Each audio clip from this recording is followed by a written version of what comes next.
भक्तानां भिषजे भवरोगिणां निधये सर्वविद्यानां दक्षिणामूर्तये नमः। ज्ञानानन्दमयं देवं निर्मलस्फटिकाकृतिम् आधारं सर्वविद्यानां हयग्रीवमुपास्महे। मालां कुण्डीं च डमरुं शूलं शङ्खं सुदर्शनं दधानं भक्तवरदं दत्तात्रेयं नमाम्यहम्। काषाय वस्त्रं करदण्डधारिणं कमण्डलं पद्मकरेण शङ्खं चक्रं गदाभूषितभूषणाढ्यं श्रीपादराजं शरणं प्रपद्ये। जितेन्द्रियगणाग्रणीरभिरतपरे ब्रह्मणि कलौ श्रुतिपथावने अत्रितनयो अवतीर्णत्वयं करात्तस्सुखमण्डलः कुमतखण्डने दण्डभृत् परप्रणतवत्सलो जयति वासुदेवो गुरुः। वासुदेव सरस्वत्यै भक्तानां कामधेनवे दत्तात्रेय अवताराय टेम्बे स्वामिन्नमोऽस्तु ते। नारायणं नमस्कृत्य नरं चैव नरोत्तमं देवीं सरस्वतीं व्यासं ततो जयमुदीरयेत्। व्यासं वसिष्ठनप्तारं शक्तेः पौत्रमकल्मषं पराशरात्मजं वन्दे सुगतातं तपोनिधिं। व्यासाय विष्णुरूपाय व्यासरूपाय विष्णवे नमो वै ब्रह्मनिधये वासिष्ठाय नमो नमः। अचतुर्वदनो ब्रह्मा द्विबाहुरपरो हरिः अफाललोचनः शम्भुर्भगवान् बादरायणः। यं प्रव्रजन्तमनुपेतमपेतकृत्यं द्वैपायनो विरहकातर आजुहाव पुत्रेति तन्मयतया तरवोऽभिनेदुः तं सर्वभूतहृदयं मुनिमानतोऽस्मि। योगीन्द्राय नमस्तस्मै सुगाय ब्रह्मरूपिणे संसारद्रष्टं यो विष्णुरातममुचतु। कालव्यालमुखग्रासत्रासनिर्नाशहेतवे श्रीमद्भागवतं शास्त्रं कलौ कीरेण भाषितं। निगमकल्पतरोर्गलितं फलं सुखमुखात् अमृतद्रवसंयुतं पिबत भागवतं रसमालयं मुहुरहो रसिका भुवि भावुका। हरये नमः। श्रुतिस्मृतिपुराणानामालयं करुणालयं नमामि भगवत्पादशङ्करं लोकशङ्करं।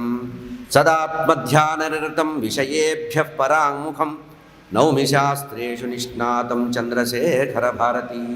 अपारकरुणासिन्धुं ज्ञानदं शान्तरूपिणं श्रीचन्द्रशेखरगुरुं प्रणमामि मुदावहम्। अज्ञानां जाह्नवीतीर्थं विद्यातीर्थं विवेकिनां सर्वेषां सुखदं तीर्थं भारतीतीर्थमाश्रये। विद्याविनयसम्पन्नं वीतरागं विवेकिनं वन्दे वेदान्ततत्त्वज्ञं विधुशेखरभारती। सर्वचैतन्यरूपां ताम् आद्यां विद्यां च धीमहि बुद्धिं ज्ञानः प्रचोदयात्। सभाये नमः। कृष्णाय वासुदेवाय हरये परमात्मने प्रणतक्लेशनाशाय गोविंदाय नमो नमः। कृष्णाय वासुदेवाय देवकी नंदनाय च नंदगोपकुमाराय गोविंदाय नमो नमः। वसुदेवसुतं देवं कंसचाणूरमर्दनं देवकी परमानंदं कृष्णं वंदे जगद्गुरुं। हरये नमः। हरये नमः। हरये नमः। శ్రీమద్భాగవత సప్తాహ జ్ఞాన యజ్ఞంలో రెండవ రోజులో ప్రవేశించాం. కపిల భగవానుడు తన యొక్క తల్లి అయినటువంటి దేవహూతికి ఆత్మబోధ ప్రబోధం చేశారు. ఆత్మబోధ చేయడం వల్ల ఆమె యొక్క మనసులో ఉండేటువంటి నైర్మల్యం అంతా పోయిందట, ప్రశాంతంగా తయారైంది. తన కుమారుడైనటువంటి సాక్షాత్తు విష్ణుమూర్తే కపిలాచార్యుడిగా అవతరిస్తే ఆ కపిలాచార్యులు వారు చెప్తున్నటువంటి సాంఖ్యయోగాన్ని బాగా అర్థం చేసుకుందట. మొదట్లో కొంచెం ఇబ్బంది పడినప్పుడు కూడా తర్వాత రాను రాను ఆ ఆస్వాదయోగ్యంగా ఉండేటువంటి విషయాన్ని బాగా అర్థం చేసుకున్నారట. అతయేవ శనైశ్చిత్తం ప్రసక్తం అసతాం పథి భక్తియోగేన తీవ్రేణ విరక్త్యాచ నయేత్ వశం. ముందు సాంఖ్యయోగాన్ని చెప్పారు, తత్వశాస్త్రం చెప్పారు, ఆత్మప్రబోధం చెప్పారు, ఆత్మానాత్మ వివేకం చెప్పారు. ఆ తర్వాత వచ్చేటప్పటికి చివరిగా తల్లికి సంబంధించినటువంటి ఉపాధేయమైనటువంటి భక్తిని చెప్పారు. అంటే భాగవతంలో ఎన్ని గంభీరమైనటువంటి శాస్త్ర విషయాలు, వేదాంత విషయాలు చెప్పినా చివరికి తురీయంగా ఆలోచించవలసింది భక్తి శాస్త్రమే. భక్తి శాస్త్రం ఒకటే భాగవతం. అందుకనే భాగవతం భక్త్యా జ్ఞేయం అన్నారు. భక్త్యా భాగవతం జ్ఞేయం ఎందుకన్నారంటే భక్తి ద్వారానే పరమాత్మని కలిలో సులభంగా చేరవచ్చు. ఎన్ని ఉపాసనలు ఉన్నప్పటికీ కూడా భక్తి చాలా సులభంగా ఆస్వాదనీయం అవుతుంది. అమ్మవారికి చెప్తున్నారు, భక్తి, విరక్తి, జ్ఞానం అనే 3 ఉండాలి. ప్రతివాడికి కూడా 3 తప్పనిసరిగా ఉండాలట. మొట్టమొదటి భక్తి ఉండాలి. ఆ భక్తి రావాలంటే ముందు విరక్తి రావాలి. ఆ విరక్తి ఎట్లా వస్తుందంటే జ్ఞానం ద్వారా వస్తుంది.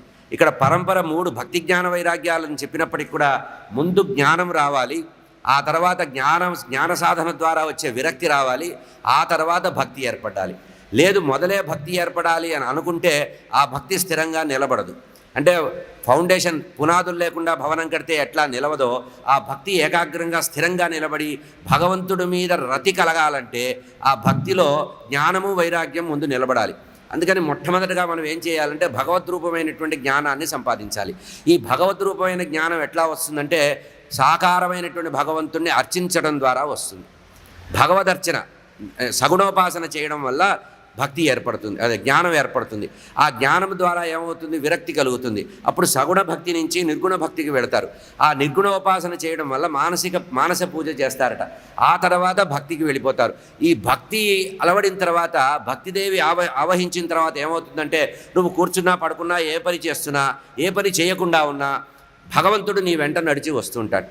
భగవంతుడు మన వెంట రావాలంటే భక్తి అనేటువంటి సాధనం ఒకటే ఆశ్రయం అవుతుంది. కనుక అతయేవ శనైశ్చిత్తం మెల్లిమెల్లిగా తయారు చేయాలన్నారు. జ్ఞానము వైరాగ్యం కూడా ఒక్కసారి రాకూడదట.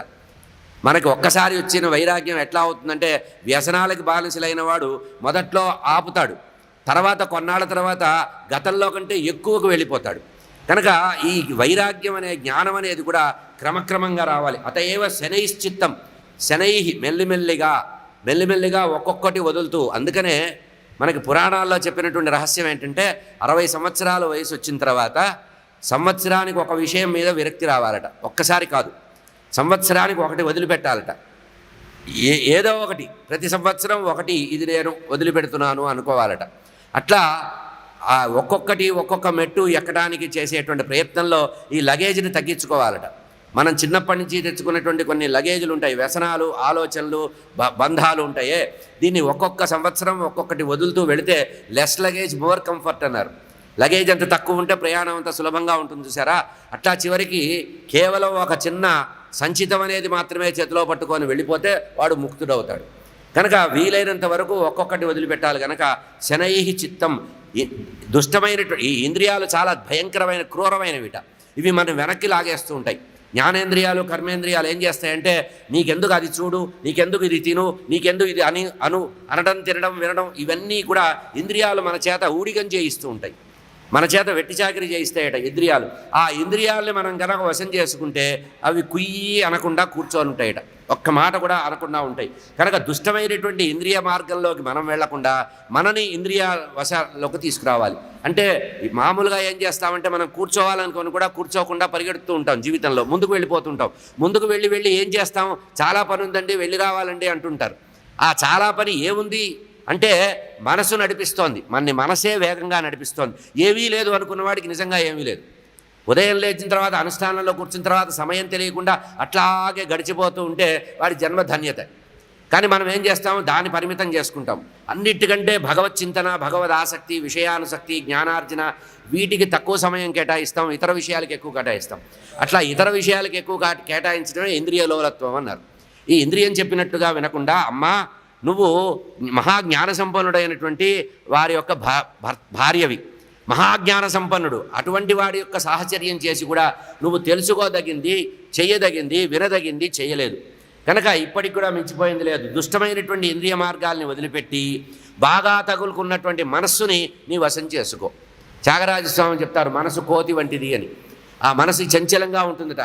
మనసు వేరే ఆలోచనలు, ఇక్కడ మనం కూర్చున్న అమెరికా గురించి, లండన్ గురించి, ఇంకా వేరే విషయాల గురించి, ఎక్కడో ఎవరో ఉన్నటువంటి విషయం గురించి మనసు నడిపిస్తూ ఉంటుంది. అంటే మనసు ఎట్లా ఉంటుందంటే వాయువేగ మనోవేగాల కంటే ఎక్కువగా ఉంటుందట. అటువంటి మనసును నియంత్రించగలిగితే నీకు అన్నీ వచ్చినట్టే. మనసును ఎవడైతే వశం చేసుకుంటాడో వాడు. కనుక మనం చికిత్స చేయవలసింది మన మనసుకే. బుద్ధికి మనస్సుకి చికిత్స చేస్తే బుద్ధి ద్వారా వచ్చిన అహంకారం అనేది వెళ్ళిపోతుందట. కనుక భక్తి యోగమే దీనికి మందు. ఔషధం ఏమిటంటే భక్తి యోగము. భగవంతుడి యొక్క దివ్యమైనటువంటి లీలలు వినడం వల్ల మనసు ఏమవుతుందంటే ఇతర విషయాల మీదకి మనసు వెళ్ళదు. అంటే ఉదయం లేచాము, బాలకృష్ణుడికి యశోద స్నానం చేయించిన విషయం మనసులోకి రావాలి. అప్పుడు ఇక వేరే విషయాలు గుర్తురావు. ఆ తర్వాత పిల్లవాడికి ఇంత సాంబ్రాణి వేసి అమ్మవారు పడుకోబెట్టిన విషయం గుర్తు రావాలి. అప్పుడు ఏమవుతుంది? భగవంతుడి మీదే నిలబడుతోంది. అయ్యో పిల్లవాడు పడుకున్నాడు, మనం ఎక్కడికి వెళ్ళకూడదు, ఆ ఉయ్యాల్లో ఉన్న పిల్లవాడు అట్లాగే ఉండాలి, వాడు ఆకలిని ఎప్పుడు లేస్తాడో అని చెప్పి అంటే ఒక వస్తువు భక్తి యోగంలో ఒక దైవాన్ని మనం మనసులో పెట్టుకోవాలట. ఆ దైవానికి సంబంధించిన నిత్యకృత్యాన్నే మనం తలుచుకుంటూ ఉంటే ఇక ఇతర విషయాల మీదకి మనకు మనసు వెళ్ళదు. అంటే మనసును ఈశ్వరాధీనంగా చేసినప్పుడు, ఈశ్వరార్పణ బుద్ధితో కర్మలు చేస్తూ మనసును కూడా ఈశ్వరుడి మీద సమర్పించినప్పుడు మనకి ఏ ఆలోచనలు రావు. ఏ ఆలోచనలు రాని వాడికి ఇంద్రియాలతో పని లేదు, అంటే ఇంద్రియ వ్యాపారాలతో పని లేదు. ఇంద్రియాలు వాడుకోవాలి మనం, ఆ ఇంద్రియాలని భగవదర్పణం కోసం వాడాలి. ఇవన్నీ కూడా భగవంతుడు ఇచ్చాడని చెప్పి వాడుకోవాలని చెప్పి వైరాగ్యాన్ని మెల్లిమెల్లిగా వృద్ధి చేసుకోవాలి. వైరాగ్యం ఒకరోజు రాకూడదు. వైరాగ్యం ఒకరోజు వస్తే అది విరక్తి అవుతుంది, కానీ వైరాగ్యం కాదు. అంటే ఏమిటి? మనం బాగా పెంచుకున్నటువంటి ఒక మోహం ఏదైతే ఉందో ఆ మోహం నుంచి పక్కకి వెళ్తాం. మనం కూడా ఎవరినైనా బాగా అభిమానించినటువంటి కుటుంబ సభ్యులు ఎవరో ఉంటారు, వాళ్ళ మీద విరక్తి కలిగేస్తుంది. కానీ కొన్ని సందర్భాల్లో వాళ్ళ యొక్క అవసరం మనకు కనబడుతుంది జీవితంలో. అప్పుడు వాడి గురించి చూస్తే ఏమవుతుంది? మనకు విరక్తే మిగులుతుంది. కనుక వైరాగ్యం రావడానికి మెల్లిమెల్లిగా వృద్ధి చేసుకోవాలి అని చెప్పారు. శనైర్ ఉపరమేత్ అది భగవద్గీతలో చెప్పిన మాట. శనై ఉపరమేత్, మెల్లిమెల్లిగా మనస్సును వెనక్కి మళ్ళించగలిగిన వాడు. అంటే భగవంతుడు మనస్సుని మనకి ఒక ఉపాధిగా ఇచ్చాడు, ఒక సాధనంగా ఇచ్చాడు. ఈ మనస్సును ఏం చేయాలట? మనం మెల్లిగా వశం చేసుకోవాలట. ఒక్కసారి వశం చేసుకుంటే వెళ్ళదు. మనం కూడా పిల్లల్ని అటు చూడకన్నారనుకోండి, చచ్చినట్టు వాడు అటే చూసి తీరుతాడు. పెనం మీద చేయి పెట్టద్దురా కాలుతుందిరా అంటే వాడు వినడు, కాలే వరకు వినడు. ఆ కాలిన తర్వాత లబోదిబో బతుకుంటాడు, మళ్ళీ మన సేవ కోరతాడు. అట్లాగే మనస్సు ఏం చేస్తుందట? మనం వద్దన్న దారికే వెళుతుంది. కనుక నువ్వు వెళ్ళొద్దు అని మనస్సుకు చెప్పకూడదట. నువ్వు అది చెయ్యొద్దు, నువ్వు ఇది తినద్దు, నువ్వు అది చేయొద్దు అని చెప్పకూడదు. మనం పిల్లల్ని చెడగొట్టినట్టుగా వాళ్ళకి ఏ ప్రమాదం వస్తుందో అని మనం కాపలా కాస్తుంటామే, అట్లాగే మన మనసు కూడా ఇతర విషయాల మీదకి వెళ్లకుండా మనని అడ్డుకుంటూ ఉంటుంది. అంటే మంచి విషయాలు, ఉపకరమైనటువంటి విషయాల దగ్గరికి వెళ్లకుండా మనసు అడ్డుకుంటుంది. ఆ మనసుని మనం వశం చేసుకుంటే మనం చెప్పినట్టల్లా వినాలి. ఇట్లా ఎప్పుడైతే ఇంద్రియ భోగాల్ని తగ్గించుకుంటామో, అంటే మనకుండే కొన్ని అలవాట్లు ఉంటాయి. పొద్దున్న లేస్తే మన దినచర్యలో ఉండే అలవాట్లలో కొన్నిటిని మనం ఉపసంహరించుకుంటూ పోవాలట.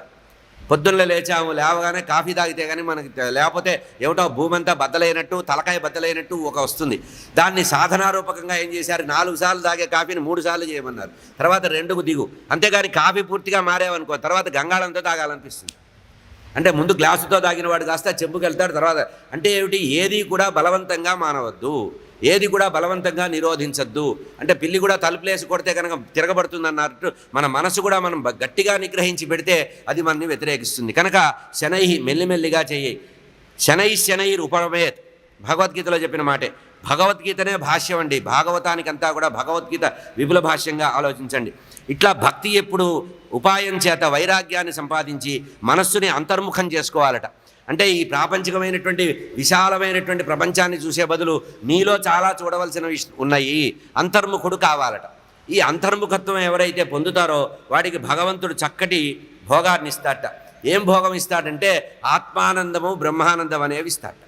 ఆత్మానందం ఇచ్చిన తర్వాత బ్రహ్మానందం ఇస్తాడు. ఈ బ్రహ్మానందం వచ్చిన తర్వాత ఇక వాడికి మళ్ళీ పునర్జన్మ అనేది ఉండదు, తనలో తాను ఆనందపడుతూ ఉంటాడు. కనుక అటువంటి పరిస్థితి రావాలని తల్లికి చెప్తున్నారు. అమ్మ, సాధారణంగా లోకంలో అందరూ పొరబడే విషయాన్ని చెప్తున్నారు కపిలాచార్యుల వారు తల్లికి. ఏమంటున్నారంటే, తల్లి వైరాగ్యం దుఃఖహేతువు అని కొంతమంది అనుకుంటారు. చాలామంది పొరపాటు పడే విషయం ఏంటంటే వైరాగ్యం దుఃఖహేతువు అంటే బాగా పిల్లల మాట విననప్పుడో, పిల్లలు చెడు మార్గంలో ఉన్నప్పుడో, వెళ్ళిపోయినప్పుడో అటువంటి ఇప్పుడు వచ్చే వైరాగ్యం ఉందే అది మాత్రమే దుఃఖహేతువు అవుతుంది. కనుక వైరాగ్యం వేరు, విరక్తి వేరు. ఈ రెండింటినీ కామన్గా వాడకూడదు. ఏదైనా జీవితంలో విఫలం పొందితే, ఎక్కడైనా మనం జీవితంలో ఫెయిల్ అవుతే అక్కడ వచ్చేది విరక్తి. చాలామంది విరక్తియే వైరాగ్యం అనుకొని ఆ దుఃఖాన్ని పొందుతూ ఉంటారు. వైరాగ్యం ద్వారా ఆత్మానందం వస్తుంది కానీ దుఃఖం రాదు అని చెప్తున్నాడు. తల్లికి కపిలాచార్యుల వారు దేవహూతికి చెప్తున్న మాట ఏంటంటే, అమ్మ, వైరాగ్యం అనేది ఆనంద సముద్రం, అందులో దుఃఖానికి తావే లేదు. కనుక వైరాగ్యంలో ఉన్నంత స్వేచ్ఛ ఆనందంలో లేదు. భోగభాగ్యాల్లో ఉండేటువంటి ఆనందం క్షణితం, అది ఆస్వాదించినంతసేపే ఆ ఆనందం ఉంటుంది. తర్వాత ఏమవుతుంది? స్ట్రాంగ్ కాఫీ తాగామనుకోండి, తాగినంతసేపు నాలుకకి రుచి వచ్చి ఒక రకమైన తన్మయత్వంలోకి వెళ్తారు. తర్వాత లోపలికి వెళ్ళి గుడుగుడు అంటాం మొదలు పెడుతుంది. అట్లాగే భోగాలన్నీ కూడా ఆనందం ఇస్తున్నట్టుగా అనిపిస్తాయి, కానీ ఆ భోగం వెనక రోగం ఉంటుంది. భాగ్యము భోగం ఏదైతే ఉందో దాని వెనుక రోగం ఉంటుంది.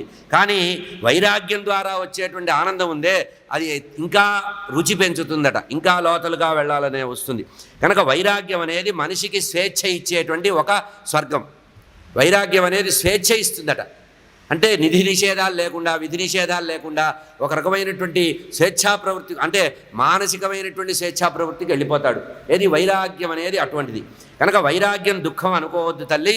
వైరాగ్యం ద్వారా వచ్చేది పరమానందము, స్వేచ్ఛ. అటువంటి ఆనందంలో భోగం బయటికి కనబడే భోగం లేదు. అంటే లౌకికంగా అందరూ అనుకునే భోగం దాంట్లో లేదు, కానీ మనస్సు పవిత్రం చేస్తుందట. ముందు వైరాగ్యం ఏం చేస్తుందంటే మనస్సుని శోధిస్తుంది, ఫిల్టర్ చేస్తుంది. అంటే అనవసరమైన విషయాల నుంచి పక్కకి వెళ్ళిపోతుంది. అప్పుడు ఏమవుతుందట, ఎవరికైతే భక్తి అలవడుతుందో రాగద్వేషాలని దూరం చేసుకుంటాట. వైరాగ్యం ద్వారా, జ్ఞానము ద్వారా వచ్చినటువంటి భక్తి అయితే గుర్తుపెట్టుకోవాల్సిందంటే భక్తి రావడానికి ముందు జ్ఞాన వైరాగ్యాలు వచ్చి తీరాలి. ఇది భగవద్గీత, భాగవత మార్గం. జ్ఞానము వైరాగ్యం వచ్చిన తర్వాత వచ్చేటువంటి భక్తి ఏదైతే ఉందో అది స్థిరంగా నిలబడిపోతుంది. మళ్ళీ వెనక్కి తిరిగి చూడవలసిన అవసరం లేదు.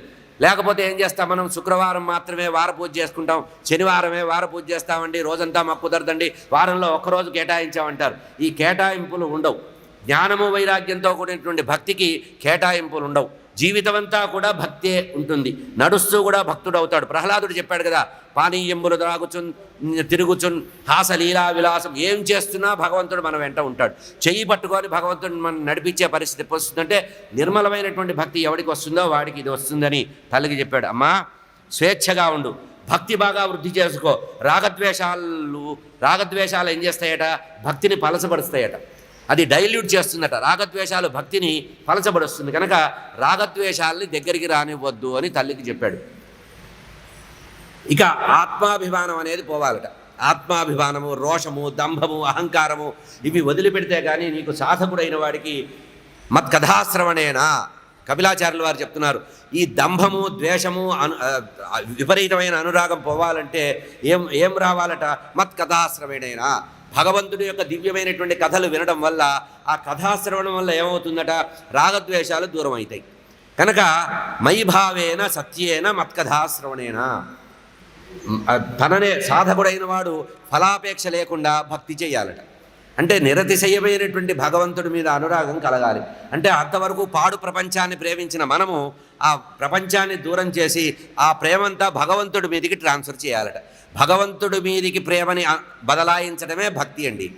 చాలా సులభంగా అర్థం కావాలంటే భగవంతుడి మీద అంతవరకు లౌకికంగా ఉండేటువంటి ప్రేమ, అభిమానాలు, గౌరవం ఏదైతే ఉందో అదంతా కూడా వైముఖ్యం చెంది భగవంతుడి వైపు వెళ్ళాలట. భగవంతుడినే ప్రేమించు, భగవంతుడిని సేవించు, భగవంతుడినే ఆలోచించు, భగవంతుడి గురించే సర్వము చెయ్యి. నువ్వు తింటున్నా భగవంతుడికి ఇచ్చి తిను. భగవంతుడు నీకు ఇచ్చాడనే భావంతో, కృతజ్ఞతాభావంతో ఎవడైతే కాలం గడుపుతాడో వాడికి వస్తుందమ్మా. నా కథలు వింటూ ఉండాలి, యమనియమాదులు సాధించాలి, యోగాంగ సాధన చేయాలి. అట్లా అభ్యాసం చేయని వారికి ఎవరైతే చేస్తారో ఈ అభ్యాసం అనేది కూడా దీర్ఘకాలం చేయాలట. ఏదో ఒకరోజు పొద్దున్నే 4 గంటలకు లేచి మర్నాడు 7 గంటలకు లేస్తే అది సాధన వైఫల్యం అవుతుంది.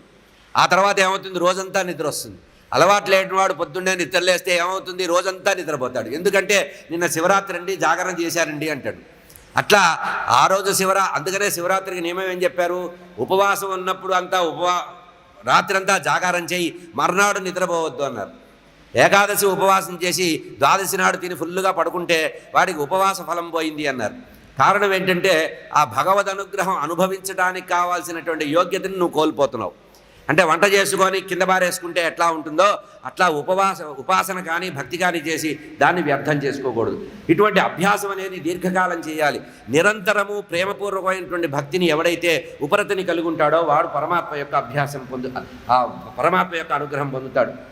అమ్మా, నిజంగా చెప్పాలంటే సంసారికి పట్టినంత కాలము అజ్ఞానికి దొరకదట.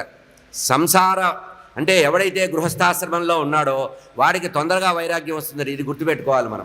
మనం గృహస్థాశ్రమాన్ని నిరసిస్తాం, కానీ స్థిరమైన వైరాగ్యం రావాలంటే గృహస్థు అయ్యి తీరాలట. వాడి చేత, వీడి చేత, భార్య చేత, అత్తమామల చేత, భావమృతుల చేత చీ చీ చీ అనిపించుకుంటాం కదా. దీనివల్ల వచ్చే వైరాగ్యం చిన్నప్పటి నుంచి వచ్చే వైరాగ్యం వల్ల స్థిరంగా నిలబడదుట. కనుక మనకి క్రమగత సన్యాసం అన్నారు. క్రమగత సన్యాసం ఎందుకు గొప్పదన్నారంటే బ్రహ్మచర్యంలో కొంతమంది చేత తిట్లుబడి, ఆ తర్వాత గృహస్థుగా ఉండి కొన్ని బాధలు పడి, ఆ తర్వాత ఇంకొక ఆశ్రమానికి వెళ్ళి, ఆ తర్వాత సన్యాసాశ్రమానికి వెళ్ళిన వాడికి క్రమగతమైన సన్యాసికి వైరాగ్యం బాగా వస్తుంది కనుక అమ్మ గృహస్థుకి చాలా సులభంగా వైరాగ్యం వచ్చే అవకాశం ఉంది. గృహస్థుకి సర్వభూతమదే సర్వే నిర్వైరేణ అప్రసంగత బ్రహ్మచర్యేణ మౌనేన స్వధర్మేణ బలీయస. ఇక ఈ సాధన చేసేవాడికి కొన్ని నియమాలు చెప్పాడు కపిలాచార్యులు వారు. ఏం చెప్పారంటే, అమ్మ మౌనాన్ని ఎక్కువ వహించు, మౌనం ఎక్కువ ఉండాలట. ఎందుకంటే సంగము చేయడం వల్ల దోషం వస్తుంది. మనకి ఏకాదశి స్కందంలో కూడా మనకి ఐలగీతలో చెప్తారు ఈ మాట. సంగం నకుర్యాద్ అసత్ అన్నాడు. దుష్ట సాంగత్యం చేస్తే పతనం అవుతావు కనుక సత్సాంగత్యం నీకు దొరకపోతే దుష్టాంగత్యాన్ని నుంచి దూరం పెట్టు. దుష్ట సాంగత్యం దూరం కావాలంటే ఏం చేయాలి? మౌనమే భూషణము. మౌనం అన్నిటికంటే చాలా గొప్పది. అప్రసంగత, మౌనం అంటే వ్యాఖ్యానం చెప్పారు శ్రీధర స్వామి. మౌనం అంటే మాట్లాడకపోవడం కాదు, అధిక ప్రసంగం చేయకపోవడం, అప్రసంగం చేయకపోవడం, దుష్టులతో సాంగత్యం చేయకపోవడం, దుష్టులతో వాదోపవాదాలు చేయకపోవడం, కుతర్కానికి వెళ్ళకపోవడం, ఇది అప్రసంగత. అంటే మౌనానికి నిర్వచనం ఏంటంటే మాట్లాడకపోవడం కాదు, సద్విషయాల్ని చర్చించడంలో మౌనానికి తావులేదు. మౌనం కాదు అది, మౌనం అనే అనుకోవచ్చు. కనుక అప్రసంగత, అధిక ప్రసంగం లేకపోవడమే మౌనము అనే విషయాన్ని గుర్తుపెట్టుకోవాలి. ఇది సర్వభూత హితం కోసం చెయ్యాలట. ఎందుకంటే మనం మాట్లాడడం మొదలు పెడితే ఏమవుతుంది? తీయగా మాట్లాడగలమా? రోజంతా మాట్లాడతాం. మనం రోజు పొద్దున్నే లేచి దేవుడి దగ్గర ప్రార్థించేది ప్రతివాడు ఏమిటి? నాకు ఎవరితో కూడా శత్రుత్వం ఉందో, ఎవరిని దూషించే అవసరం లేకుండా, ఎవరి జోలికి వెళ్లకుండా నన్నుగా ఉండనివ్వు అని భగవంతుడి దగ్గర మనం అంటాం. పూజా పుష్పంలో చివరి పుష్పం అదే అన్నారు. కానీ మధ్యాహ్నం వరకు బాగానే ఉంటుంది. మనం మౌనంగా ఉండడం మొదలు పెడితే జనానికి మన మీద అలుసు కూడా వస్తుంది. ఏమిట్రా వీడు ఇట్లా మారిపోయాడు, వీడి కోపం వస్తుందా రాదని ప్రయత్నం చేస్తారు. ప్రయత్నం చేసి చివరికి అసమర్థుడిగా మనకి ఒక లేబుల్ వేసేస్తారు. వేసి ఏం చేస్తాం? మిట్ట మధ్యాహ్నం దాటేటప్పటికి ఎక్కడ లేని కోపం వచ్చేస్తుంది మనకి. అందుకని ఏం చెప్పారంటే మౌనము చాలా గొప్పది. సకల ప్రాణుల్ని ప్రకాశించేటువంటి పరమాత్మని చూడాలట. భక్తి బాగా పెరిగిన తర్వాత విగ్రహాల్లో భగవంతుడిని చూడడం తగ్గించుకొని ప్రపంచంలో భగవంతుడిని చుట్టం నేర్చుకోవాలట. సర్వభూతమయుడు పరమాత్మ అని భూతదయ ద్వారా పరమాత్మని వశం చేసుకోవాలట. అట్లా పరబ్రహ్మని కూడా ప్రపంచంలో దర్శించే స్థాయి రావాలట. పరబ్రహ్మని పిపీలికాది బ్రహ్మ పర్యంతం భగవంతుడిని చూడడం అలవాటు చేసుకోవాలట. ఎవరిని చూసినా కూడా ఏదో ఒకటి నేర్చుకునే పరిస్థితి రావాలట. మనకంటే తక్కువ స్థాయిలో ఉన్నవాడు కూడా ఒక అరగంట సేపు వాడు మనతో ఉంటే వాడిలో ఉన్న గుణం మన వశం కావాలట. మనలో ఉండే దుర్గుణాలని మనం తగ్గించుకోవడానికి వాడిలో ఏదో నేర్చుకోవాలట. అవధూత యదు సంవాదంలో కూడా మీకు ఏకాదశి స్కందంలో ఇదే చెప్తారు. నాకు ఇంతమంది గురువులు ఉన్నారని చెప్తారు. కారణం ఏంటంటే ప్రపంచంలో అందరి ద్వారా నేర్చుకునే అవకాశం ఉంది. ఎప్పుడైతే ప్రపంచంలో సర్వభూతమయుడైనటువంటి పరమాత్మని ప్రపంచంలో చూడడం మొదలు పెడతారో మనలో ఒక ప్రత్యేకమైన వస్తుందట. ఏమిటి వస్తుందంటే వైరభావం వెళ్ళిపోతుంది మన లోపల నుంచి, ఆసక్తి పెరుగుతుందట. సాధకుడైన వాడు అటు బ్రహ్మచర్యంలో కానీ ఇటు గృహస్థాశ్రమంలో కానీ వానప్రస్థంలో కానీ వైరాగ్యాన్ని సాధించాలట. ఇది చిన్నతనం నుంచి వైరాగ్యం అనే ఒక మార్గం వెళితే అది రాజమార్గం ద్వారా వెళతాడు. లేదు ఒక బాగా వృద్ధుడైపోయిన తర్వాత సన్యాసం తీసుకుంటే అది నేరో గేజే అవుతుంది. అంటే చిన్నప్పటి నుంచి ఉండేటువంటి అలవాట్లు ఏవైతే ఉన్నాయో ఈ అలవాట్లు ఈ శరీరాన్ని నిలబెట్టుకొని ఉంటాయి. శరీరాన్ని ఆశ్రయించి వ్యసనాలు ఉంటాయట. కనుక మనం సన్యాసాశ్రమం తీసుకున్నా మనకి రాగద్వేషాలు పోవు. రాగద్వేషాలు పోనప్పుడు ఏ ఆశ్రమంలో ఉన్నా ఒకటే, ఇంట్లో ఉన్నా ఒకటే, అడవిలో ఉన్నా ఒకటే, రాగద్వేషాలు పోవాలి. కనుక ఈ భక్తి బాగా అలవడిన వాడికి అద్వేష్ట సర్వభూతానాం, ఏ జీవిని కూడా బాధ పెట్టకూడదు. మైత్ర కరుణ ఏవచ, భగవద్గీతలో చెప్పిన మాటే. అద్వేష్ట సర్వభూతానాం మైత్ర కరుణ ఏవచ అనేటువంటి విషయాన్ని తెలుసుకొని ఈ రకంగా ప్రారబ్ధవశం చేత అనుకోకుండా వచ్చినటువంటి కష్టాల్ని అనుభవిస్తూ, ఆ కష్టాల్ని అధిగమించడం కాదు అనుభవిస్తూ, ఆ తర్వాత వైరాగ్యం వైపు వెళ్ళాలట. ఏకాంతంగా ఉండాలట, మననశీలుడై ఉండాలట. నిరంతరము కూడా ఇట్లా ఎవడైతే ఏకాంతంగా మననశీలుడై ఉంటాడో వాడు జీవితంలో కృతార్థుడవుతాడు అని చెప్తున్నారు కపిలాచార్యులు వారు. స్వధర్మాచరణం శక్త్యా విధర్మాస్య వివర్తనం దైవాల్లభేల సంతోషం ఆత్మవిచరణార్చనం. యథాశక్తిగా ధర్మాన్ని ఆచరించాలి. ఇది యథాసంభవంగా అని చెప్తున్నాడు భాగవతంలో. పనిగట్టుకొని ధర్మం చేయవలసిన అవసరం లేదు. యథాసంభవంగా స్వధర్మాచరణం చెయ్యాలి, విధర్మ త్యాగం చెయ్యాలి. పరధర్మాన్ని ఆశ్రయించకూడదు, స్వధర్మాచరణాన్ని యథాశక్తిగా ధర్మాన్ని ఆచరించాలి. అధర్మానికి వీలైనంత వరకు దూరంగా ఉండాలి. ప్రారబ్ధ కర్మ ఏదైతే ఉందో అది అనుభవిస్తూ పోవాలి. సంతృప్తి అనేది మనం తెచ్చుకుంటూ ఉండాలి. నిత్యము కూడా నిత్య సంతోషి అయినటువంటి వాడికి పరమాత్మ అనుగ్రహం ఉంటుందట. నిత్య సంతుష్టుడు, యదుష్టాలాభ సంతుష్టుడై ఉండాలట. అంటే ఏది దొరికితే అది భగవంతుడు ఇచ్చాడు అనుకొని వెంపర్లాట తగ్గించుకొని ఎవడైతే ఉంటాడో వాడు మాత్రమే సుఖంగా ఉంటాడు, వాడికి మాత్రమే భక్తి అలవడుతుంది. అమ్మా, జీవితంలో పోరాటం చేయవలసిన అవసరం లేదు అంటున్నాడు. నాకు ఇది దొరకలేదు, నాకు అది రాలేదు, నేను ఇది చేయలేదు, వాడు అంత సంపాదించాడు, వీడు ఇంత సంపాదించాడు, వాడు అంత సుఖపెడుతున్నాడు, వీడు ఇంత సుఖపెడుతున్నాడు, వీటి మీదకి వెళ్ళి వెంపర్లాటలు మొదలు పెడితే హక్కులు అనేవి గుర్తొస్తాయట. బాధ్యతలు చిన్నగా అవుతాయి, హక్కులు పెరుగుతాయి. హక్కులు పెరిగితే అజ్ఞానం పెరుగుతుంది, బాధ్యతలు పెరిగితే విజ్ఞానం పెరుగుతుంది. కనుక మన జీవితంలో మనం సంపాదించవలసినటువంటి బాధ్యతల్ని గుర్తించాలట, హక్కుల జోటికి పోకూడదు. ఇక ఇక్కడే మనం ఆలోచించవలసిన విషయం ఏంటంటే, ఇదంతా ఎప్పుడు చేయాలని ముసల్తనం వచ్చిన తర్వాత కాదు అంటున్నాడు. మనం ఏదైనా వృత్తి చేస్తున్నప్పటికి కూడా స్వధర్మాచరణ చేయాలి. మన ధర్మాన్ని మనం కాపాడుకుంటూ రావాలి. దీపాన్ని కాపాడుకున్నట్టుగా వెలుగు రావాలంటే దీపాన్ని ఎట్లా కాపాడుకుంటామో మన స్వధర్మాన్ని మనం అట్లా కాపాడు. సదాచారము, స్వధర్మము, అనుష్ఠానము కలుపు, ఇది కాపాడుకోవాలట. అదేమిటండి, ఉద్యోగం చేస్తున్నాం, వాడితో తాగపోతే కష్టం, వాడితో తిరక్కపోతే కష్టం, వాడితో తినపోతే కష్టం, ప్రమోషన్ రాదండి అంటే అటువంటి ప్రమోషన్ మనకు అవసరమే లేదు. ఇచ్చేవాడు భగవంతుడు. నువ్వు నిర్మలంగా ఉన్నప్పుడు, నిజాయితీపరంగా నీతి నియమాలతో ఉన్నప్పుడు నిన్ను ఆదరించేవాడు ఎప్పుడూ ఒకడు ఉంటాడు. నీలో ఉండే ధర్మాన్నే మెచ్చుకునేవాడే నీకు నిజమైనటువంటి శ్రేయస్సు కలిగిస్తాడు. నీకు ఎవడన్నా ప్రమోషన్ ఇచ్చినా ఏమిచ్చినా నీ ధర్మాన్ని చూసి ఇస్తాడు, కానీ ఇచ్చకాన్ని చూసేవాడు ఇవ్వడు. కనుక ఇచ్చకానికి ధర్మాచరణ వదిలిపెట్టకూడదు, స్వధర్మాన్ని ఇచ్చకం కోసం వదిలిపెట్టకూడదు, పరధర్మాన్ని ఇచ్చకం కోసం ఆశ్రయించకూడదు.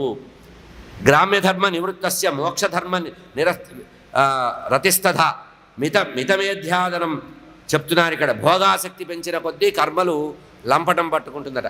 ఎంత భోగాసక్తిని మనం పెంచుకుంటే అంత కర్మ లంపటం మనకి చేరుతుందట. కనుక అమ్మా, ఇప్పటికైనా జాగ్రత్తగా శ్రవణం విషయంలో మోక్షధర్మాన్ని తెలుసుకోవడానికి వినాలి. ఆ ఇరుగు పొరుగు వాళ్ళ గురించి విని వాళ్ళల్లో కష్టాలుంటే ఆనందపడేటువంటి స్థితి నుంచి ఏం కావాలట, మోక్షధర్మమే శ్రవణేంద్రియానికి పని చెప్పాలి. ఏది మోక్షాన్ని కలిగిస్తుందో, ఏది భగవంతుడికి దగ్గరగా చేర్చుతుందో అదే వినాలట. పొరపాటున ఎవరైనా ఏదైనా చెప్పడానికి వచ్చి ఇరుగు పొరుగు వారి గురించి చెప్పడం వచ్చినా, అమ్మ వారి సంగతి మనకెందుకు, వారి అదృష్టం వారిది, మన అదృష్టం మనదని ఉపసంహరింపజేయాలట. వారిని ఎంకరేజ్ చేయడం కాదు, వారు శత్రుత్వం వహించినా పర్వాలేదట, కానీ దుష్ట సావాసం వల్ల వచ్చేటువంటి వాటి వల్ల ఆ పాపాన్ని మోసుకురావడం వల్ల మన ఇంట్లో కొంత పాపం వదిలి పెడతారట. ఇతరుల విషయాలు వినడం వల్ల ఆసక్తి చూపడంలో వచ్చే ప్రమాదం ఏంటంటే అక్కడి పాపాన్ని మోసుకొస్తారట, వారి పాపాన్ని కడిగేస్తారు, ఆ పాపాన్ని మన నెత్తిన వేస్తారు. కనుక దుష్ట సాంగత్యం వల్ల వచ్చే ప్రమాదం ఇది. భోగాసక్తి కర్మలకి దూరం చేస్తుంది. మోక్షధర్మము శ్రవణేంద్రియం వల్ల మోక్షధర్మం వస్తుంది. అందుకనే ఎక్కువగా వింటూ ఉండాలి. నిర్భయత్వం రావాలట. అన్నిటికంటే ముందు నిర్భయత్వం రావాలి. ఏమైపోతామో, ఈ ఉన్న 4 డబ్బులు ఖర్చు పెట్టుకుంటే ఏమైపోతామో, ఈ ఆరోగ్యం పోతే ఏమైపోతామో, ఈ ప్రాణం పోతే ఏమవుతామో, ఈ ఇల్లు వదిలిపెడితే ఏమవుతామో, ఏమీ అవ్వవు. నువ్వు ఎంత దాచుకున్నా, ఎంత కాపాడుకున్నా ఉండేది ఉంటుంది, ఊడేది ఊడుతుంది. చివరికి వెళ్ళేటప్పుడు ఏం చేస్తాడు, 2 చేతులు బిగించి వెళ్తాట. వెళ్ళిపోయేవాడు, శరీరాన్ని వదిలినవాడు పార్థివ దేహం చూస్తే 2 చేతులు బిగించి ఉంటాయట. ఒకటి ధర్మము, ఒకటి అధర్మం. నువ్వు చేసిన పుణ్యం ఒకవైపు మూట కట్టుకెళ్తాట, ఇంకోవైపు పాపం మూట కట్టుకెళ్తాట. అది 2 సమానంగా ఉంటుంది. అంతేగాని దీనివల్ల అది పోదు, దానివల్ల ఇది పోదు. పాపకర్మలు చేసి అది పోవడానికి పుణ్యకర్మలు చేస్తే పోవు.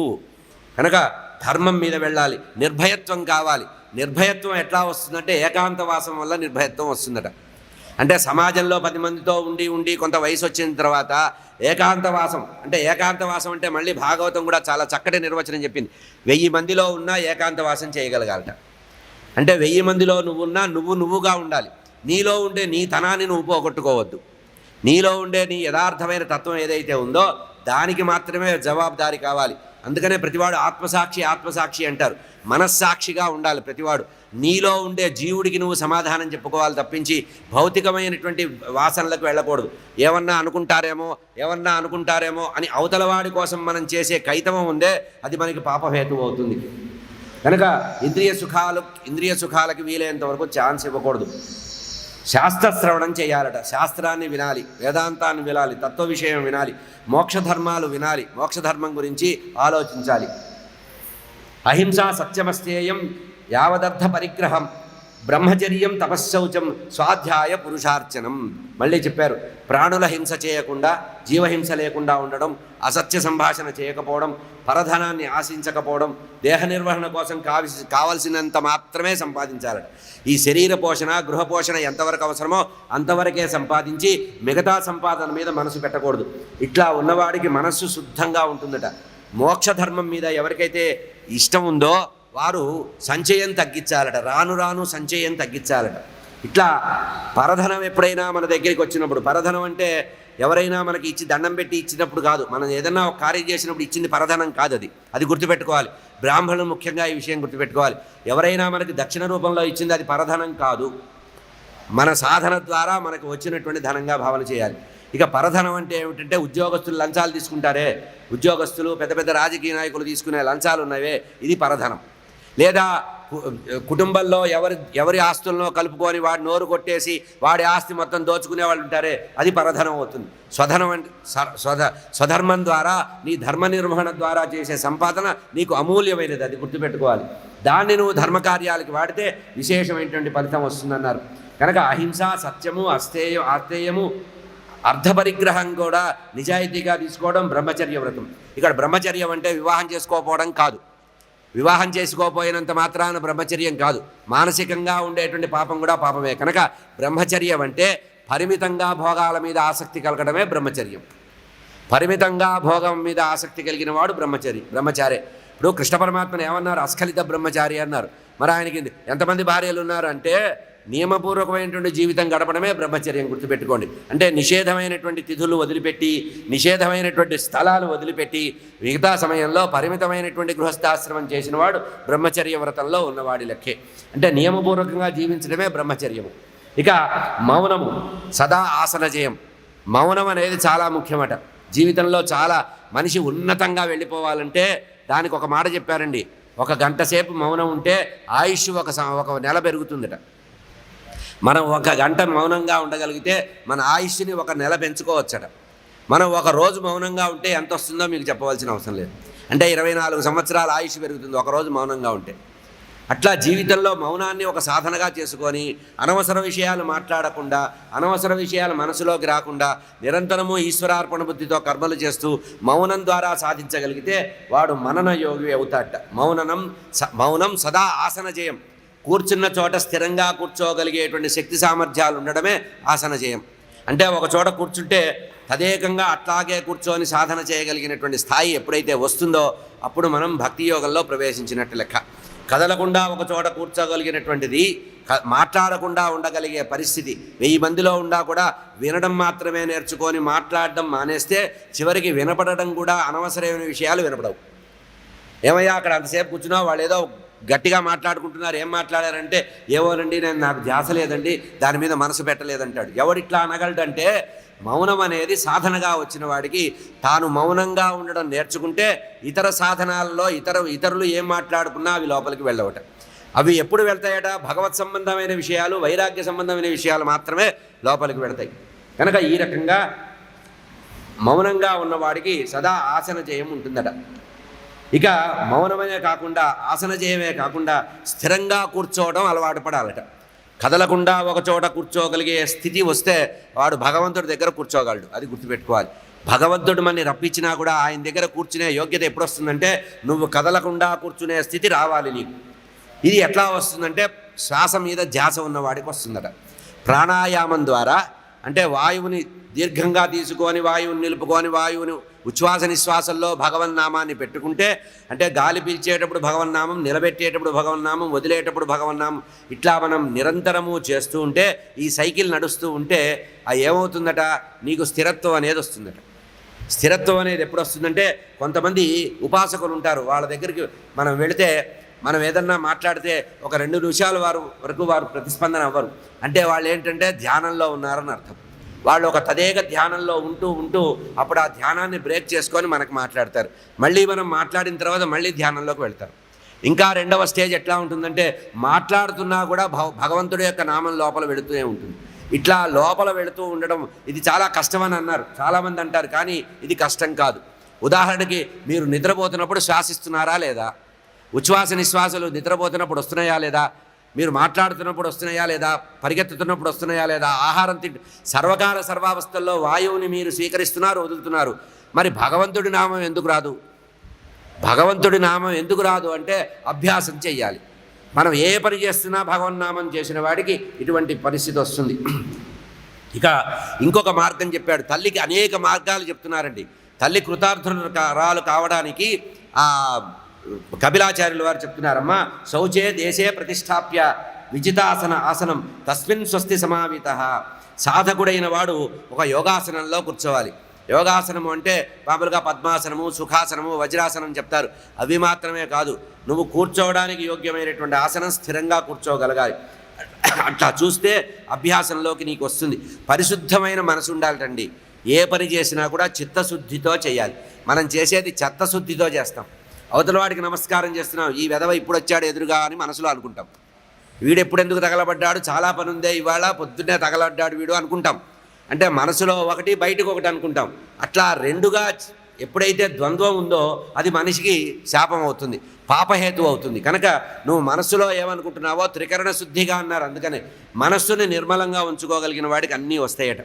కనుక నిత్యము దీనికి కూడా సాధనకి కపిలాచార్యులు వారు చెప్తున్నారు, నిత్యము ఇంట్లో సాధన చేసేటప్పుడు పరిమితమైన ప్రదేశంలో కూర్చోమన్నారు. నీకంటూ ఒక ప్రదేశాన్ని నిర్ణయించుకొని అక్కడే కూర్చో. వేరే చోట కూర్చుంటే ఏమొస్తుంది, ఈ చాప ఇక్కడ పెట్టారు, ఈ చీపిరి కట్ట అక్కడ పెట్టారు, ఈ మేక ఇక్కడ కొట్టారు, ఇవే గుర్తొస్తుంటాయి. నువ్వు రోజు కూర్చున్న చోట కూర్చుంటే దిక్కులు చూడవలసిన అవసరం రాదు.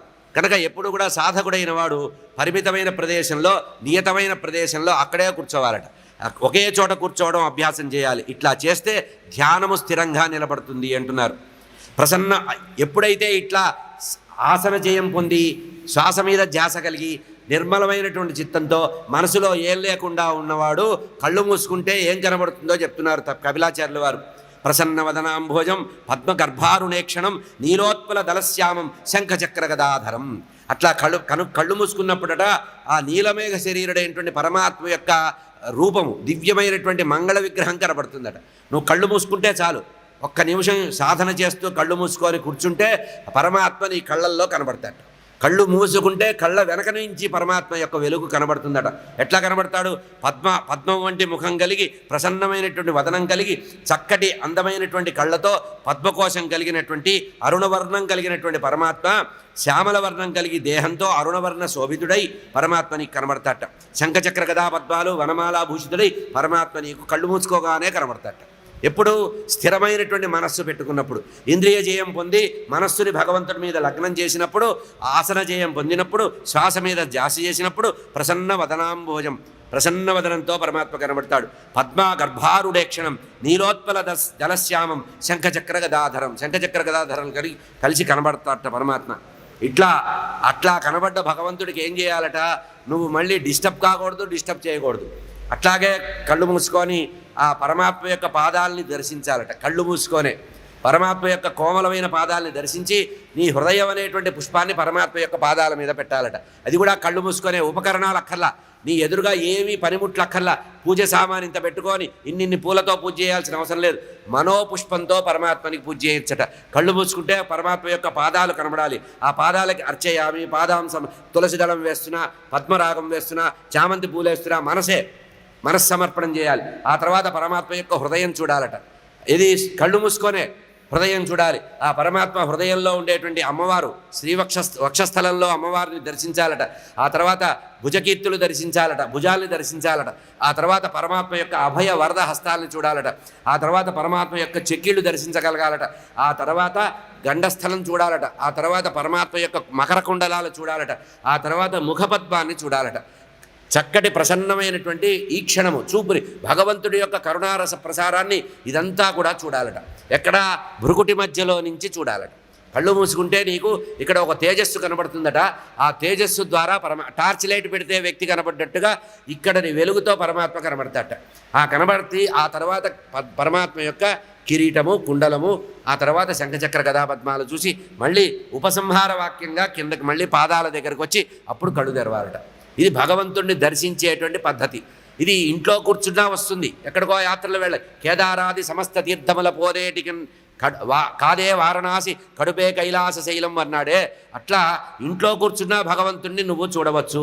దేహో దేవాలయ ప్రోక్త జీవో దేవ సనాతన అన్నారు చూసారా.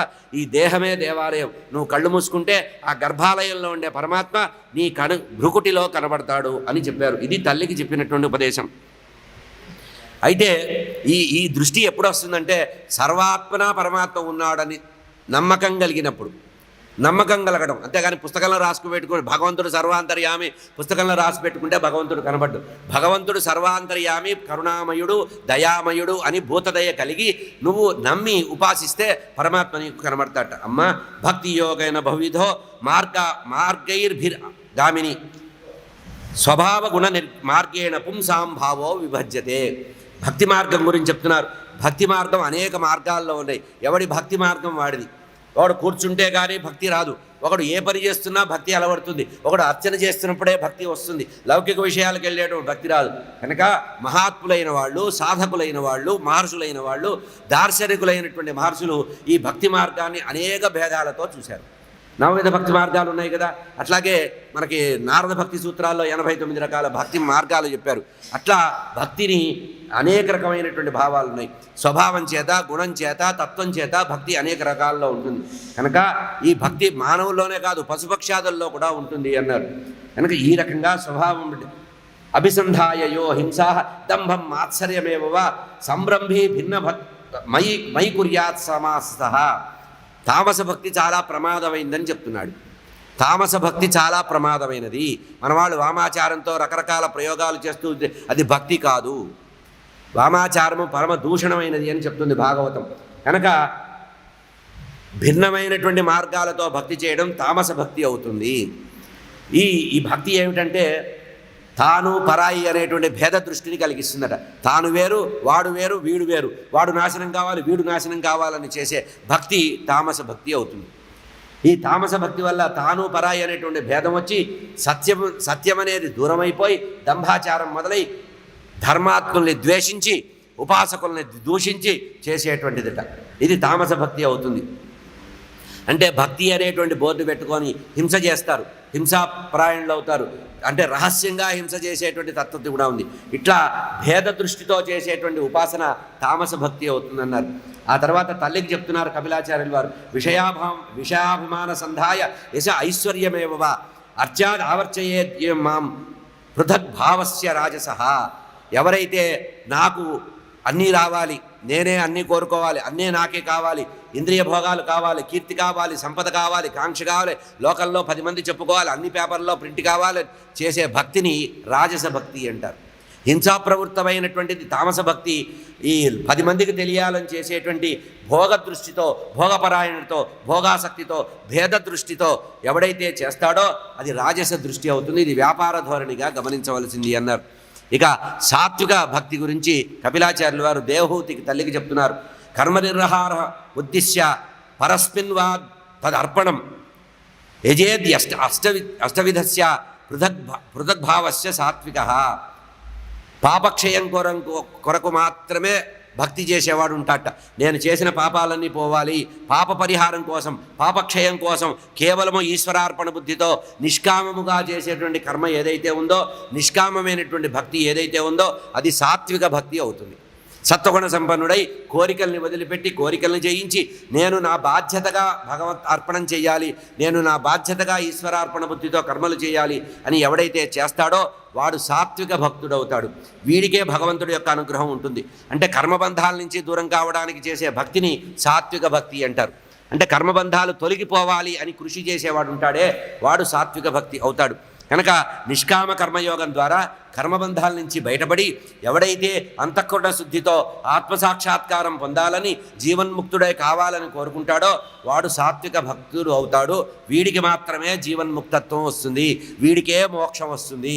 మిగతా రాజస తామస భక్తులకి మోక్షము రాదు, వాడు మళ్ళీ పుట్టవలసిందే. చివరిగా తల్లికి చెప్తున్నారు కపిలాచార్యులు వారు, అమ్మా సాధకుడైన వాడు నా మూర్తినే దర్శించాలి, నన్నే దర్శించాలి, నన్నే ఉపాసించాలి, నన్నే స్పృశించాలి, నన్నే పూజించాలి, నన్నే స్తుతించాలి. అంతేకాకుండా నమస్కరించడం చదివితే నాకే నమస్కరించాలి. సర్వధర్మాన్ పరిత్యజ్య మామేకం శరణం వ్రజ అన్నారే, భగవద్గీతలో చెప్పిన మాటని ఇక్కడ కపిలాచార్యులు వారు చెప్తున్నారు. వైరాగ్యం బాగా ఉండాలి, ధైర్యం ఉండాలి, అపరిగ్రహం చేయకూడదు, అహింస, సత్యము, ఆస్తేయము, సంతుష్టి, తపస్సు, స్వాధ్యాయము, ఈశ్వర శరణాగతి అనేటువంటి మార్గాల ద్వారా భగవంతుడిని చేరవచ్చని తల్లికి భగవంతుడి యొక్క చెప్పారు. చివరికి ఏం చెప్తున్నారంటే ముక్తాయింపుగా ఒక మాట చెప్తున్నారు. అహం సర్వేషు భూతేషు భూతాత్మ అవస్థితా తమ అవజ్ఞాయ మాం మర్త్య కురుతే అర్చన విడంబనం. అమ్మా, నేను సకల ప్రాణుల్లో నిత్యము ఆత్మరూపంగా ఉన్నాను, సర్వజీవుల్లో ఆత్మరూపంగా నేనున్నాను. నేను లేని చోటు లేదు తల్లి. నన్ను కాదని ఇతరమైన దేవతల్ని పూజించడం, అవైదికమైన దేవతల్ని పూజించడం వల్ల మనిషి పతనం అవుతాడు. అవైదికమైన దేవతల్ని పూజిస్తే మన కుటుంబాలు పతనం అవుతాయనే విషయాన్ని గుర్తుపెట్టుకోవాలి. వైదిక దేవతల్ని మాత్రమే పూజించాలి. నన్ను కాదని ఎవడైతే ఇతర విషయాల్లో ఇతరుల మీద మనసు పెడతాడో వాడు అపహాస్యానికి గురవుతాడు, వాడు మోసానికి గురవుతాడు, వాడు చేసే సాధనంతా కూడా మోసం అవుతుంది. నా రూపాన్ని హృదయంలో ప్రతిష్ఠించుకో. తల్లికి చెప్తున్నాడు, అమ్మా, నువ్వు తరించాలంటే నా రూపాన్ని నువ్వు హృదయంలో ప్రతిష్ఠించుకో, ఆ మూర్తి నుంచి పక్కకి జరగద్దు, తదేకంగా ఉండు తల్లి అని సాధకుడు దోషాలన్నీ పోగొట్టుకోవాలి. యోమాం సర్వేషు భూతేషు సమం ఆత్మానమీశ్వర హిత్వార్చాం భజతే మౌఢ్యా భస్మన్యేవ జుహోతివా. ఎవడైతే సర్వప్రాణుల్లో నన్ను ఆత్మరూపంగా చూస్తాడో, దేహేంద్రియాలని నియమం చేసుకుంటాడో, అటువంటి వాడు నన్ను దూరం చేసుకోలేడు. నన్ను దూరం కావాలన్నా కూడా నేను దూరం కాను అని ఈ శరీరమే భగవంతుడిచ్చినటువంటి చక్కటి ఉపకరణము అని చెప్తున్నాడు. మనం ఏ సాధన చేయాలన్నా ఈ శరీరం ద్వారానే చేయాలి. పరమాత్మ కర్మేంద్రియ జ్ఞానేంద్రియాలను ఇచ్చాడే, వాటి ద్వారా చేయవలసిన సాధనంతా కూడా జాగ్రత్తగా చేయాలి అని చెప్తున్నారు. అమ్మా, నీకు ఇంతకంటే చెప్పబడేది ఏం లేదు. తం త్వాం అహం బ్రహ్మపరం పుమాంసం అని చెప్తూ వందే విష్ణుం కపిలం వేదగర్భం. వేదంలో చెప్పినటువంటి మార్గాన్నే కపిలాచార్యులు వారు తల్లికి చెప్పిన ఉపదేశంగా చెప్పబడ్డారు. అయితే తల్లికి బాగా మనసు నిలబడ్డానికి ఏం చేశారట కపిలాచార్యులు వారు? అమ్మవారికి చేసిన ఉపదేశంలో మానవ జన్మకి సంబంధించినటువంటి జీవుడి యొక్క గతిని వివరించారండి. ఆ జీవగతి అంటే జీవ మార్గానికి సంబంధించి, అంటే పుట్టుక అనేటువంటిది ఎట్లా ఉంటుందో తల్లికి ఉపదేశించాడు. ఆమె యొక్క మనోనేత్రం తెరుచుకోవాలని చెప్పి తల్లికి ప్రత్యేకమైన ఉపదేశం చేస్తున్నారు. ఈ మాట ఇది మానవ జన్మ పొందేటువంటి జీవగతి. కపిల భగవానుడు తల్లి అయినటువంటి అమ్మకి చెప్తున్నారు. ఏమనంటే జీవుడు మొట్టమొదట క్షేత్రంలో పుడతాట. అంటే భగవంతుడు వర్షం రూపంలో నీటిని ఇస్తాట. ఆ నీరు భూమిలో పడి బీజము మొలకెత్తుతుంట, ఆహారం. ఆ ఆహారం తిన్నటువంటి పురుషుడు తన యొక్క భగవంతుడు ఇచ్చినటువంటి ఆ శక్తిని పురుషుడు స్త్రీకి సమర్పిస్తాట. స్త్రీకి సమర్పిస్తే స్త్రీ గర్భంలో ప్రవేశిస్తుందట ఆ బీజం. ఆ తర్వాత ఒక రాత్రి కాలం తల్లి గర్భంలో బీజ రూపంలో ఉంటాట. ఆ తర్వాత మావి రూపంలోకి ఏర్పడతాట. ఆ తర్వాత 5 రాత్రుల కాలం పాటు ఆ గర్భంలో స్థిరంగా ఉంటాట. ఆ తర్వాత చిన్న బుడగ్గా మారతాట. ఏది తండ్రి ఇచ్చినటువంటి ఆహార రూపంలో ఇది భగవంతుడు ఇచ్చాడని గమనించాలి. సంతానం ఇచ్చేది భగవంతుడే. ఈ ఒక్క విషయాన్ని దృష్టిలో పెట్టుకుంటే మనం ధరిస్తాం. సంతానాన్ని ఇచ్చేది భగవంతుడే. ఎట్లా ఇస్తాట?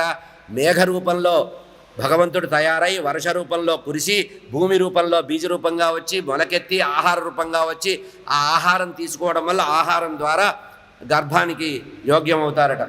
అందుకనే మంచి ఆహారం తింటే మంచి సంతానం వస్తారు. పిజ్జాలు బర్గర్లు తింటే ఏం పుడతారు? పాపాత్ములే పుడతారు. మనం తినే ఆహారం సాత్వికి అన్నారు. సాత్విక ఆహారం తినడం వల్ల వచ్చే ఉపయోగం. అట్లా 3 రాత్రులు 5 రాత్రులు ఉంటాట. ఒక బుడగరాగా తయారవుతాట. ఆ తర్వాత 10 రోజులు ఒక గంగిరేగి పండు ఆకారంలోకి వస్తాట తల్లి గర్భంలో. ఆ తర్వాత గుడ్డు ఆకారంలో పిండము ఏర్పడుతుందట. పిండము అంటే డాక్టర్లు చూసి ఈమె గర్భవతి అని నిర్ధారిస్తారే, అది గుడ్డు ఆకారంలోకి వస్తారు. 1 నెల దాటగానే ఆ తల వస్తుందట. ముందు తల తయారవుతుంది. ఆ తర్వాత చేతులు కాళ్ళు వస్తాయట. 3 నెలలు గడవగానే గోళ్ళు ప్రారంభం అవుతాయట శిశువుకి. ఆ తర్వాత వెంట్రుకలు వస్తాయట. ఆ తర్వాత ఎముకలు, చర్మం ఏర్పడుతుందట. 4వ నెల వచ్చేటప్పటికి సప్తధాతువులు తయారవుతాయట. అందుకనే 4 నెలలు తరిగిన తర్వాత కొండలెక్కకూడదు, దేవాలయాలకు వెళ్ళకూడదు, పైకి వెళ్ళకూడదు, కొబ్బరికాయలు కొట్టకూడదు అంటారే. ఇట్లా 4వ నెల వచ్చేటప్పటికి సప్తధాతు ప్రవేశం జరుగుతుందట. అప్పుడే ఎముకలు బాగా వృద్ధి అవుతాయట. శరీరంలో మాంసం తయారవుతుందట. ఆ తర్వాత సప్తధాతువులు అంటే ఏమిటి? మొట్టమొదటిగా ఎముకలు, 2 మాంసము, 3 రక్తము, 4 మజ్జ, 5 చర్మము, పాయువు, స్నాయువు. ఇట్లా 5వ నెల వచ్చేటప్పటికి ఆ గర్భస్థ శిశువుకి ఆకలి ప్రారంభమవుతుందట. అంతవరకు ఆకలి ఉండదు. అంతవరకు అట్లా పడుంటాట. ఏది మొట్టమొదట పిండంగా ఏర్పడిన అండంగా ఏర్పడ్డ వాడే మొట్టమొదటగా తయారవుతాట. ఆ తర్వాత ఏమవుతాడు, ఆకలి ప్రారంభమవుతుందట. 5వ నెల వచ్చేటప్పటికీ ఆకలి ప్రారంభమవుతుంది.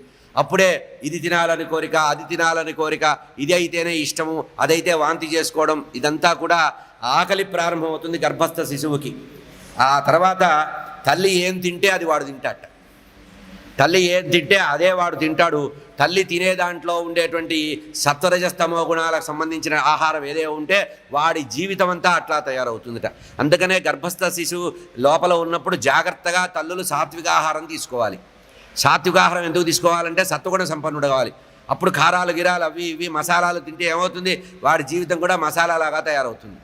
వాడి జీవితంలో అవతల వాడిని వేయించడానికి, ఫ్రై చేయడానికి ఉపయోగపడతాడు. కనుక గర్భస్థమైనటువంటి తల్లి, గర్భస్థ శిశువుని, గర్భవతి అయిన తల్లి గర్భస్థ శిశువుని కాపాడుకోవడానికి సాత్విక ఆహారం తీసుకోవాలి.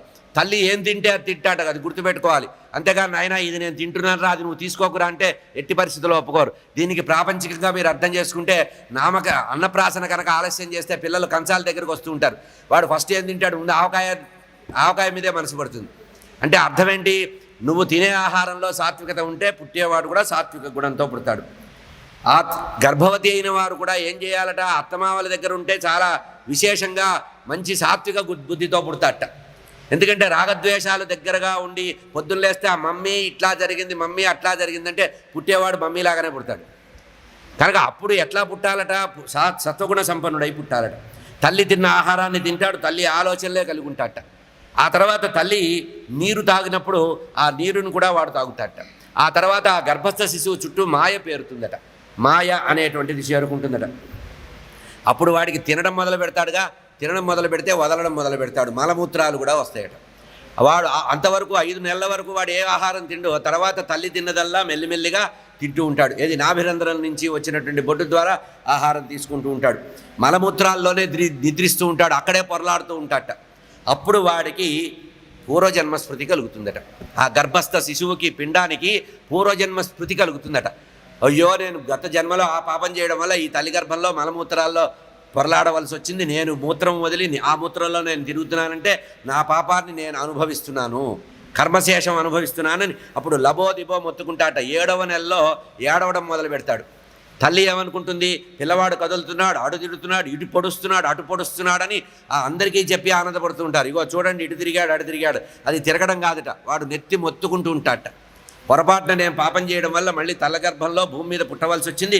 ఈ గర్భస్థమైన ప్రారంధం ఎవడికి రాకూడదు, జన్మజన్మలకి ఈ ప్రారంధం రాకూడదు, నేను మళ్ళీ తల్లి గర్భంలో పడకూడదు అనుకుంటాడు. అంటే జన్మరాహిత్యం కోసం ప్రయత్నం చేస్తాడు. జన్మరాహిత్యం కోసం లబోదిబో మొత్తుకుంటాట. ఎంత మొత్తుకుంటాటంటే ఆ సూతిగా వాయువు ప్రసరించే లోపు చేతులు ఎత్తి దండం పెడతాట.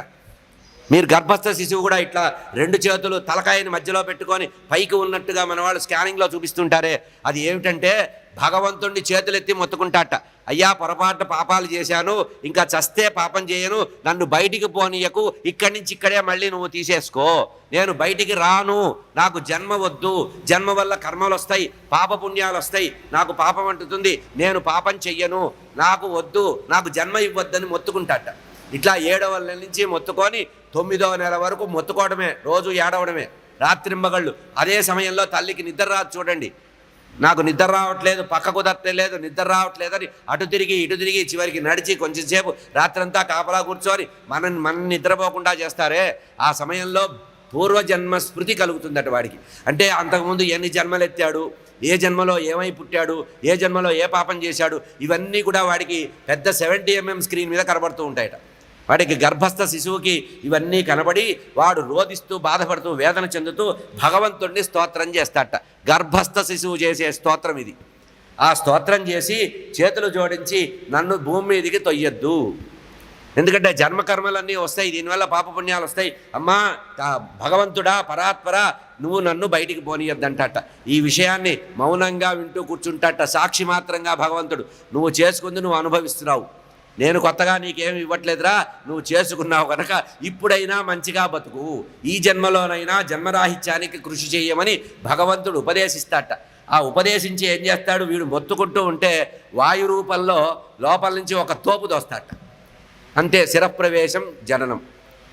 ఈ రకంగా శిశువు బాధపడతాడమ్మా, పరమాత్మ నన్ను నేను ఏ తప్పు చెయ్యను అంటాట. కానీ ఎప్పుడైతే భూమి మీదకి వస్తాడో భూమి మీద పడగానే ఏడుస్తాట. ఎందుకు ఏడుస్తాడు? మనం ఏమనుకుంటాం, ఏడుస్తే సంతోషపడతాం. ఏడవకపోతే ఏం చేస్తాం, కాళ్ళు పైకెత్తి పిర్ర మీద 2 దెబ్బలేసి ఏడిపిస్తాం. వాడు ఏడిచే వరకు మనం ఏడుస్తాం, వాడు ఏడిస్తే మనం నవ్వుతాం. చూడండి జీవితంలో ఎట్లా ఉంటుందో. మన పుట్టుక మనకి ఏడుపు అవుతుంది. అంటే ఎందుకు వచ్చాను రా బాబా అని వాడు ఏడుస్తుంటే మనం అబ్బో మిఠాయిలు పంచుకు పెట్టుకుంటాం. అబ్బా పిల్లవాడు ఏడ్చాడు, ఆడ మగ ఏమిటి ఎవడి పోలిక, వెంటనే మనం మొదలు పెడుతుంటాం. వాడికి జాతకం రాసేస్తుంటాం, వాడు ఇట్లా అవ్వాలి, వాడిని ఇది చేయాలి అది చేయాలి, మనం ఏదో ఊహల్లోకి వెళ్ళిపోతాం. వాడు ఏడుపు ఏంటంటే నేను వద్దన్నా భగవంతుడు భూమి మీద పడేశాడు, నా కర్మ ఇట్లా కాలిందని ఏడుస్తాట. ఇక అక్కడి నుంచి వాడి జీవితం ఎట్లా ఉంటుంది, బాల్యము, యవ్వనము, కౌమారము, యవ్వనము, ఆ తర్వాత వార్ధక్యం. మళ్ళీ ఈ ఏడుపు తల్లి గర్భంలో ఉన్నప్పుడు ఏడ్చిన ఏడుపంతా వృద్ధాప్యంలో ఏడుస్తాట. నేను వద్దన్నా నాకు జన్మ వచ్చి చచ్చింది, ఈ జన్మ పాడుగాను అని ఏడుస్తాట. అంటే మన పుట్టుక ఏడుపు, మన చావు ఏడుపు, మధ్యలో మాత్రమే మనం నలుగురిని ఏడిపిస్తాం. కనుక సర్వకాల సర్వావస్థలో సుఖంగా ఉండాలంటే ధర్మం మీద మనసు పెట్టాలి. అమ్మా ఈ విధంగా దుస్సాంగత్యం చేస్తాడు. తాను తల్లి గర్భంలో నుంచి శిరస్సు బయటికి వచ్చేటప్పటికి పూర్వజన్మ స్మృతి తీసేసుకుంటాట. పరమాత్మ ఆ తాళం వేసేస్తాట. వాడి మెదడుకి తాళం వేస్తాట. ఏమని? వాడికి గర్భంలో ఉన్నప్పుడు ఏ పూర్వ జన్మస్మృతి ఉంటుందో ఆ జన్మస్మృతిని పోగొడతాట భగవంతుడు. మళ్ళీ అందుకని వీడికి ఏమీ గుర్తురాదు, ఎంత ప్రయత్నం చేసినా గుర్తురాదు. మళ్ళీ సాధకుడు ఈ ఉపాసనలో బాగా తురియమైన స్థితిలో వెళ్తే ఓహో నా పూర్వజన్మ ఇది, మళ్ళీ ఆ జన్మలు రాకూడదని సాధకుడైన వాడు తెలుసుకుంటాట. అంతవరకు తెలుసుకోడు అన్నారు. అమ్మా దీనికి సంబంధించిన విషయమని పరమాత్మకి సంబంధించినటువంటి అనేక తత్వాలు చెప్పాడు. ఈ తత్వాలన్నీ విన్న తర్వాత అమ్మవారు చాలా సంతోషపడిందట. పిల్లవాడిని ఆ కపిలాచార్యుల వారిని దేహవతి ఏమనుకుంది, నాయనా నువ్వు నారాయణమూర్తివి అని అనంతంగా స్తోత్రం చేసింది. ఓ పరమాత్మ పరాత్పర, నీవు నా కడుపులో ఉండడం, గర్భంలో పుట్టడం అనేది చాలా ఆశ్చర్యం అంది. ఏమన్నదంటే సమస్త బ్రహ్మాండాల్ని నీ ఉదరంలో పెట్టుకున్నావు ఓ పరమాత్మ, నువ్వు నా గర్భంలో ఉండడం నాకు ఆశ్చర్య విషయం. నువ్వు నా గర్భస్థంగా శిశువుగా జన్మించావే ఓ కపిలాచార్య, నువ్వు నారాయణమూర్తివి. యుగాంతకాలంలో మొత్తం బ్రహ్మాండం అంతా కూడా జలమయమైపోతే ఆ జలం మీద వటపత్రశాయి ఉండేటువంటి నీవు ఈ ఒకానొక సందర్భంలో నా గర్భంలో ఉన్నావంటే ఇది అద్భుతం కదా. ఇది కేవలం నువ్వు చేసిన లీల, నువ్వు ఘటనాఘటన సమర్థుడివి. కనుక యజ్ఞవరాహస్వామి నువ్వే, మత్స్యావతారం నువ్వే, కూర్మావతారం నువ్వే అని పరమాత్మని స్తోత్రం చేసింది. అమ్మా నీ నామజపం చేత, నీ కీర్తన చేత యజ్ఞాలు చేసిన ఫలితం అంతా కూడా జీవులు పొందుతారు, భక్తి చేత సర్వము సాధిస్తారు అని ఈ విధంగా చెప్పడం జరిగింది. కపిలాచార్యులు వారు ఈ విధంగా తల్లికి ఉపదేశిస్తే ఆ ఉపదేశాన్ని విన్నటువంటి ఆ దేవహూతి మోక్ష మార్గం గురించి చెప్పమంది. అమ్మా నాయన చివరికి మోక్ష మార్గం చెప్పరా, నాకు జ్ఞానం వచ్చింది, వైరాగ్యం వచ్చింది, మోక్షహేతువు ఏంటో బోధించమంటే అప్పుడు తల్లికి మోక్షహేతువుని బోధించాడు. ఇట్లా మోక్షహేతువుని బోధిస్తే ఆమె ఏం చేసిందట, కుమారుడి నుంచి విడిపడిందట. అంటే డిటాచ్మెంట్ వచ్చేసింది ఆమెకి. ఒక రకమైన వైరాగ్యం వచ్చి కుమారుడికి ప్రదక్షిణం చేసి నమస్కారం చేసిందిట. నువ్వు నారాయణమూర్తివి నాయన, నన్ను అనుగ్రహించు అంటే అప్పుడు తల్లిని అనుగ్రహించి బిందు సరస్సు దగ్గరికి వెళ్ళిపోయాట కపిలాచార్యులు వారు. బిందు సరస్సు అంటే ఎక్కడ?